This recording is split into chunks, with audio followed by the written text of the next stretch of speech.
নমস্কার সম্মানীয় দর্শকবৃন্দ, কৃষকদের জন্য একটি খুশির খবর। কৃষকরা এবার পাবে একটি আধার কার্ডের মতো কার্ড। এই কার্ডটি দেওয়া হবে কেন্দ্রীয় সরকারের তরফ থেকে। বিস্তারিত বলবো এই ভিডিওতে যে এই কার্ডের মাধ্যমে কি কি সুবিধা রয়েছে, কি পাবে এই কার্ডের মাধ্যমে। এই কার্ড 2024-25 বর্ষেই কিন্তু দেওয়া হবে। কাদেরকে দেওয়া হবে, এটা করতেই হবে কিনা বিস্তারিত বলবো।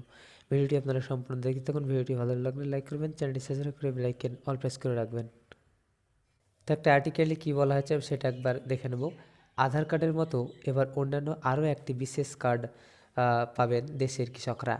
এই পদক্ষেপ কেন্দ্রের কৃষকদের জন্য এই আইডি কার্ডগুলি তৈরি ও রক্ষণাবেক্ষণের দায়িত্ব থাকবে রাজ্য এবং এই কেন্দ্র অঞ্চলের সরকারগুলি।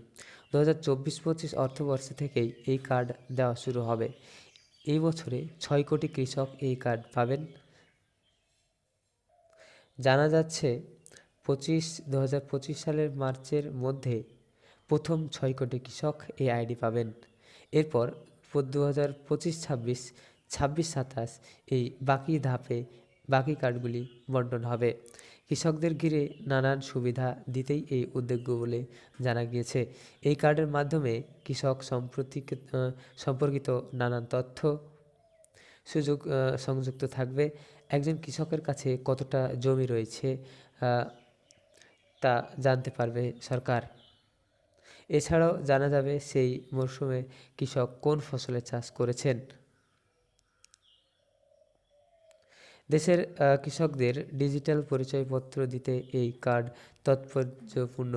তাই কার্ড থাকলে কৃষকরা সহজেই ফসল বীমা ও ফসলের জন্য ঋণ পেতে পারবেন বলে জানা যাচ্ছে। এছাড়াও গ্রামে জমির নকশা ও ফসল বোনার পর তা সম্পর্কেও জানতে পারবেন কৃষক।